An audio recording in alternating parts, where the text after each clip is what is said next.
కాలమహిమ ఎలా ఉంటుందంటే, కాలం కలిసి రాకపోతే తాడు కూడా పామై కరుస్తుంది అనడానికి కొన్ని ఉదాహరణలు. మహానటుడు, ఆంధ్ర ప్రజలు గర్వించే ఎన్టీఆర్ మీద వైస్రాయ్ సాక్షిగా చెప్పులు పడ్డాయి. ఎన్టీఆర్ చివరి రోజుల్లో ఎంత దారుణ పరిస్థితిలో పడ్డారో చూశాం. పిల్లలు పట్టించుకోలేదు, ఆస్తులు కలసి రాలేదు.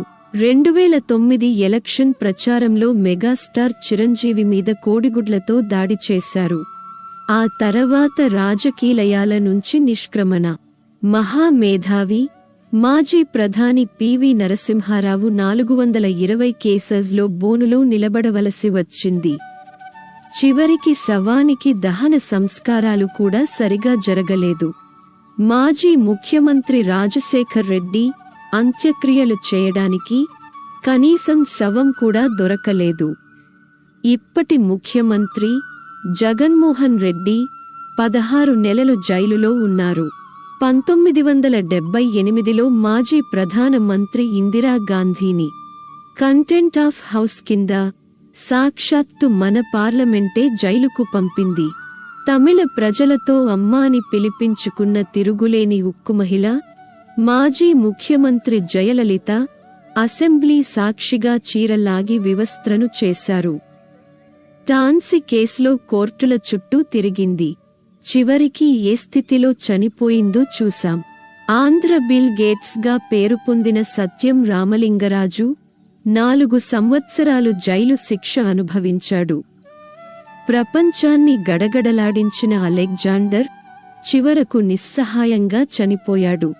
జాత్యహంకారానికి మారుపేరుగా నిలిచి లక్షల మందిని ఊచకోత కోయించి రెండో ప్రపంచ యుద్ధానికి కారణమైన హిట్లర్ దిక్కులేని పరిస్థితుల్లో ఆత్మహత్య చేసుకున్నాడు.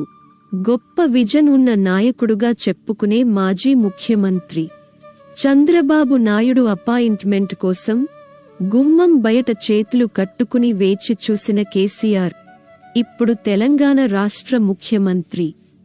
అలాగే ఎన్డీఏ అధికారంలో ఉన్నప్పుడు NDA convener Chandrababu Naidu appointment కోసం ప్రయత్నం చేసి విఫలమైన నరేంద్ర మోడీ దేశ ప్రధాని అయ్యాడు.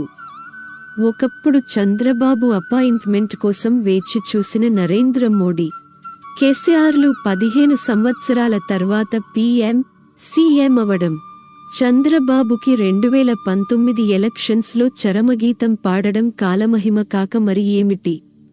ఇప్పుడు అదే చంద్రబాబు భోరున ఏడ్చిన సంఘటన చూస్తున్నాం. ఇలా చెప్పుకుంటూ పోతే చరిత్రలో ఇలాంటి ఉదాహరణలు కోకొల్లలు. అందువల్ల నేనే అన్న అహంకారంతో విర్రవీగవలసిన అవసరం లేదు.